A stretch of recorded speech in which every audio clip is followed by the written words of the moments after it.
निर्माणाधीन Morwan textiles factory को लेकर किसानों का विकराल प्रदर्शन। नीमच कलेक्ट्रेट का किया घेराव। हाईवे पर किसान और पुलिस हुए आमने सामने, लगा लंबा जाम। नीमच जिले के मोरवन कस्बे में निर्माणाधीन टेक्सटाइल फैक्ट्री के विरोध में किसानों ने सोमवार को जंगी हल्ला बोला। भारी संख्या में किसानों ने ट्रैक्टर रैली निकालकर नीमच की ओर प्रस्थान किया, जिसे पुलिस और प्रशासन ने बाईपास पर ही रोक दिया। इस टकराव के कारण किसान और पुलिस आमने सामने आ गए और हाईवे पर जमकर बवाल हुआ। ट्रैक्टर रैली को रोके जाने से गुस्साए किसान तत्काल सड़क पर ही धरने पर बैठ गए, जिससे राष्ट्रीय राजमार्ग पर 4 किलोमीटर लंबा जाम लग गया। किसान अपनी मांगों का ज्ञापन कलेक्टर को सौंपने पर अड़े थे। काफी मशक्कत के बाद प्रशासन ने जिला मुख्यालय से 4 किलोमीटर दूर ट्रैक्टरों को रुकवाकर किसानों को पैदल कलेक्ट्रेट तक जाने की अनुमति दी। किसानों का विशाल रेला पैदल ही कलेक्ट्रेट पहुंचा और एडीएम बीएल कलेश को ज्ञापन सौंपा। किसानों का स्पष्ट कहना था कि मोरवन बांध से सैकड़ों गांवों के खेतों को सिंचाई का पानी मिलता है और साथ ही 50 गांवों में पेयजल प्रदाय भी होता है। यदि फैक्ट्री को बांध का आधा पानी दे दिया गया तो क्षेत्र में जनजीवन के लिए गंभीर संकट पैदा होगा। इसके अलावा उन्होंने फैक्ट्री से निकलने वाले पानी, खेती पर पड़ने वाले प्रभाव और वायु प्रदूषण को लेकर भी कड़ी आपत्ति जताई और कहा कि यह बर्दाश्त नहीं किया जाएगा, इसलिए फैक्ट्री का काम तुरंत बंद किया जाना चाहिए। दूसरी तरफ प्रशासन के अधिकारियों ने किसानों से भ्रमित न होने की अपील करते हुए कहा कि फैक्ट्री के कारण किसी भी तरह का प्रदूषण नहीं होने दिया जाएगा और न ही जल संकट गहराएगा। मिले हुए हैं, सब चोर है, किसानों को दबा रहे हैं। आज सब चोटे और मिले हुए हैं। आज एक बनिया भूखा नहीं मरना चाहिए। 10,000 किसान भूखे मर गए नौबत में। आज देखो, प्रदर्शन तो पिछले 25 दिनों से सब मोरवन डैम पे बैठे हैं और शांतिपूर्ण तरीके से वहाँ धरना देके बैठे हैं। प्रशासन ने नहीं सुनी और उल्टा प्रशासन ने वहाँ आके जबरदस्ती लगभग 100-150 जवान लाके, जबकि फैक्ट्री वाले को जो जमीन आवंटित हुई उन शर्तों पे हुई 2024 में इसको कब्जा करना था। ये उसके बाद कब्जा उस समय नहीं कर पाया और अब जाके प्रशासन, वहाँ लोकल प्रशासन मदद कर रहा है और इसको जबरदस्ती कब्जा करवा रहा है। उसके बाद वहाँ जो लोग बैठे थे उनको धमकाया गया। धरने पे 5-7 लोग रोज बैठ रहे हैं, 10 आदमी 15 आदमी जैसे जो किसानों के जैसे समय मिलता है शांतिपूर्वक तरीके से धरना चल रहा था, उनको वहाँ धमकाया गया।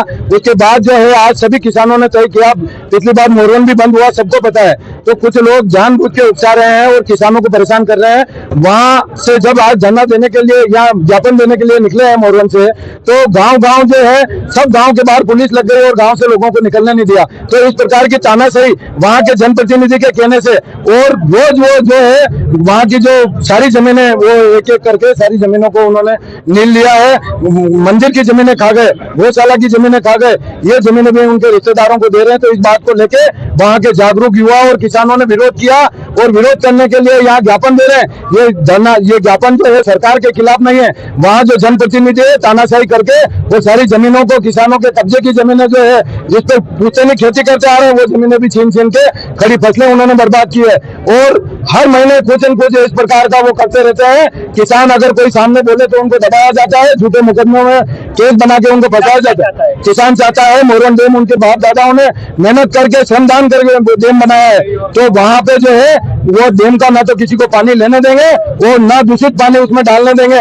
हमारी जीवनदायिनी वो जो नदी है, गंभीरी नदी, वहां से बह के आती है पानी, वहां पीने का पानी पूरे क्षेत्र में वहां से आता है।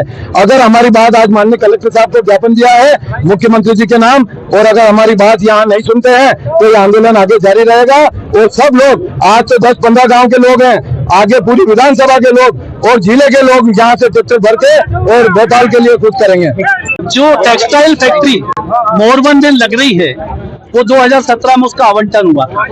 जब जैसे ही ग्रामीण जनों को पता चला कि यहाँ पे फैक्ट्री का काम चल रहा है, उसी दिन से सभी लोग शांतिपूर्ण तरीके से धरने पर बैठ गए थे और हम सब लोग शांतिपूर्ण धरना कर रहे थे।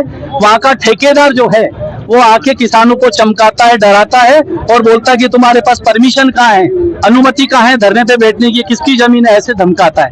हम लोग आज कलेक्टर महोदय को ज्ञापन देने आए हैं इस बात के लिए कि मोरवन डैम में जो टेक्सटाइल फैक्ट्री है, स्थानीय लोगों को कोई फायदा होने वाला नहीं, ना किसान को, ना मजदूर को, ना गरीब को। आज जो भी मजदूर वहां लग रहे हैं वो भीड़ रहे हैं कि 0.8 मिली घन मीटर डैम में पानी है प्रकृति की कृपा से, इंद्र भगवान। लेकिन जब पानी नहीं रहता है तब किसानों 4 पानी का नियम है। अभी सरवानिया में सब लोग वहाँ का पानी पी रहे हैं, मोरवन कहीं किसी की शिकायत नहीं है, लेकिन डैम का पानी केवल फैक्ट्री में देंगे, आपने देख ही नहीं दिया जा रहा है। तो ये जो है सकलेचा जी 6 फैक्ट्रियां और ला रहे हैं तो फैक्ट्रियां ऐसी, किसान ये चाहता है किसान के जो उपज है उसकी फैक्ट्री लगे तो हम सब तैयार हैं, उसके लिए कोई मना नहीं करेगा, लेकिन कपड़ा मिल से हमें कोई फायदा नहीं। ये लोग वहां का पानी देखिए, गंदा पानी, केमिकल जमीन में जाता, वो जमीन में जिसके वो नीचे है, और घाटियों पे जो अपना टेक्सटाइल बन रही है बहुत ऊंचाई पे, लोगों को रोजगार भी नहीं मिलेगा। मोरवन में टेक्सटाइल फैक्ट्री की स्थापना हो रही है और उसके आसपास के ग्रामीणों का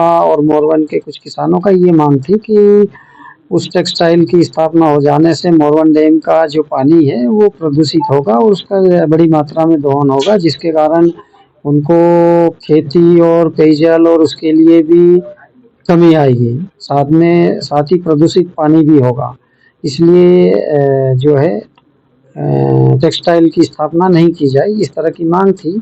अभी हमने ज्ञापन मैंने लिया है और किसानों से चर्चा करेंगे और जो भी होगा उनको हम लोग समझा के और इसका समाधान करेंगे। आंदोलनकारी जो है ट्रैक्टर रैली निकाल के ज्ञापन देने पहुंच रहे थे, उनका आरोप है कि प्रशासन ने हमारी रैली को नाकाम करने की जगह जगह कोशिश की, रोका गया हमें, और 4 लेन पर भी आवागमन को बाधित करने की स्थिति। नहीं, प्रशासन द्वारा उनको नहीं रोका गया है।